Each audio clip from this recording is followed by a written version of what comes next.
अभी नहीं कहा था ना कि यक्षा की शादी नहीं होनी चाहिए, ऐसा उस ज्योतिष ने कहा था। अभी होने क्या जा रहा है? निर्मल यक्षा से शादी करने वाला है। इसे रोकने के लिए तुमने क्या क्या किया या फिर सुभाष ने क्या किया? मैं कर ही क्या सकती हूँ बुआ जी? कुछ ना कुछ करके शादी को रोकना ही होगा। चल छोड़, मुझे ही कुछ सोचना पड़ेगा। अरे सुभाष, यहाँ बैठकर गप्पे लड़ा रहे हो, ऊपर यक्षा को न्यूज़पेपर तो देकर आ जाते।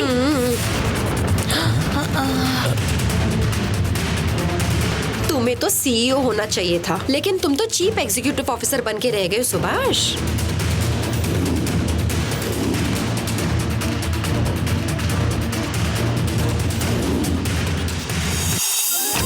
यक्षा, यक्षा, ये क्या बेटा, तुम अभी तक सो रही हो? ओफ ओ यक्षा, उठ जा ना बेटा, जल्दी करो, उठ जाओ। हम लोगों को बॉम्बे जाना है, तुम भूल गई क्या? क्या हुआ? बहुत नींद आ रही है। मम्मी, मैं कैसे भूल सकती हूँ मम्मी, मेरे होने वाले ससुर का जन्मदिन जो है, हम उन्हें सरप्राइज विजिट करके उन्हें सरप्राइज गिफ्ट भी देंगे मम्मा। मैंने अमित राज ज्वेलर्स को कहकर एक डायमंड वॉच खरीद कर रखा है। तुम निर्मल को अभी हमारे बॉम्बे जाने का प्लान मत बताना, हम लोग उसे प्लेजेंट सरप्राइज देंगे। मैं नहीं बताऊंगी मम्मी। इनफैक्ट निर्मल अभी चेन्नई में ही है। शायद कोई कॉन्फ्रेंस के लिए आया है। मुंबई जाने वाली बात मैंने उनको नहीं बताई है। और आप भी हमारे घर वालों से हमारे मुंबई जाने वाली बात और जगन्नाथ अंकल को डायमंड वॉच वाली बात मत बताइएगा। लावण्या को तो बिल्कुल मत बताना, उसका पेट जलने लगेगा। डोंट वरी बेबी, मैसूर में मैं अपनी फ्रेंड पद्मजा से मिलने जा रही हूँ, ऐसा ही कहा है। तुम जल्दी से तैयार होकर नीचे आ जाओ, हम फिर चलेंगे। हाँ। ठीक है? ओके।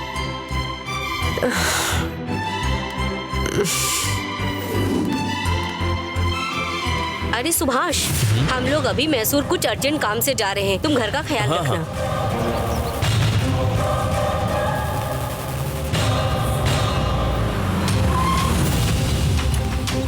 Bye bye.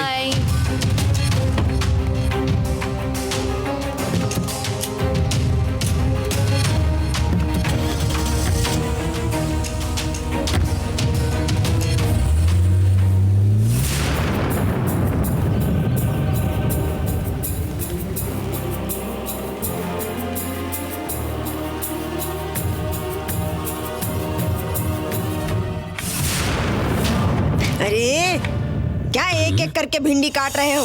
6-7 एक साथ करके काटो ना, समय बर्बाद कर रहे हो। अम्मा, क्या मैं कोई पारंपरिक बावर्ची हूँ क्या?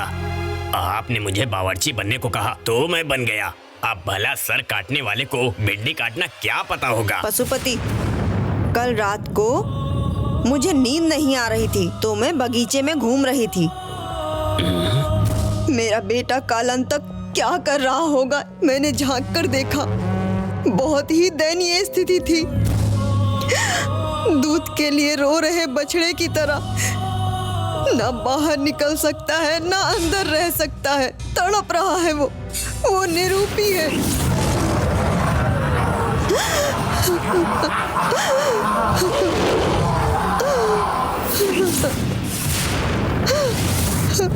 पशुपति, हमें जल्द ही उसके लिए एक रूप का इंतजाम करना होगा। अम्मा, इस रसोई घर में ही मुझसे खाने का इंतजाम नहीं हो रहा है, मैं कैसे कालांतक को रूप का इंतजाम करके दे सकता हूँ? देना होगा, तुम्हें देना होगा। तुरंत रूप का इंतजाम करना होगा। ऐसे बेकार में बैठकर सोचते रहने से कुछ नहीं होगा। जल्द ही अरविंद और यक्षा को शादी के बंधन में बांधकर उनके जन्म लेने वाले बच्चे के माध्यम से कालांतक को जीवित करना होगा। ये कैसे होगा अम्मा? यक्षा और निर्मल की शादी की तिथि निकाल कर दी है और वो दोनों भी एक दूसरे से बहुत प्यार करते हैं। एक शादी को आचरण में लाने के लिए 1000 झूठ बोलने पड़ते हैं, लेकिन वही शादी रोकने के लिए सिर्फ एक सच काफी है। उसका जन्म मानव जन्म नहीं है, वो एक यक्षिणी है। उन्हें ये समझाना होगा।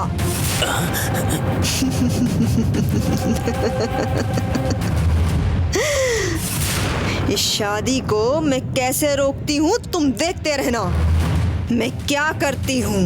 अम्मा, कभी कभी मुझे ही तुम्हें देखकर मुझे बहुत डर लगता है। डर के आगे जीत है। यक्षा और उसकी माँ दूसरे शहर गए हैं। इससे हमें बहुत फायदा होगा। इससे हम अपना काम आसानी से कर सकते हैं। देखना मैं शादी में कैसे दरार डालती हूँ।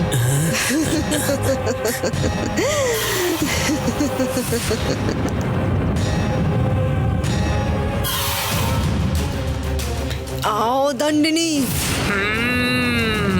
अरविंद अपने ऑफिस में बैठकर काम कर रहा है और यक्षा दूसरे शहर गई है।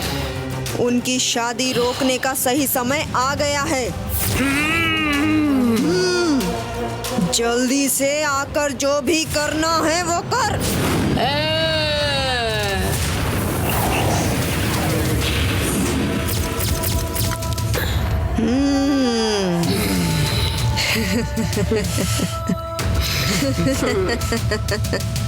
आओ दंडिनी।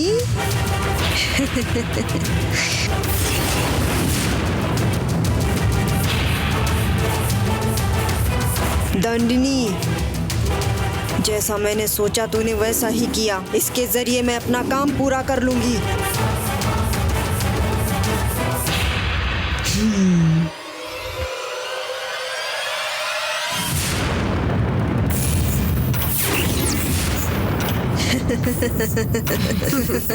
ये पहनकर जाओ दंडिनी।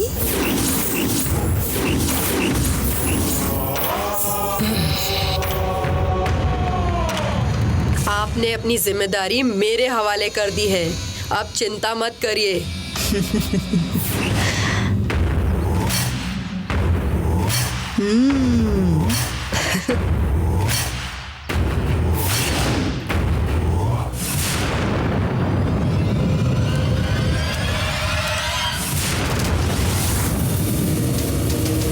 वाह वाह दंडिनी,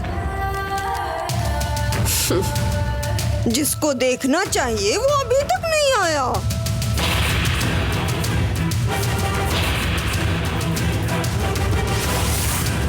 ए निर्मल, ये प्यारा सा दृश्य आकर अपनी आंखों से देखो तुम।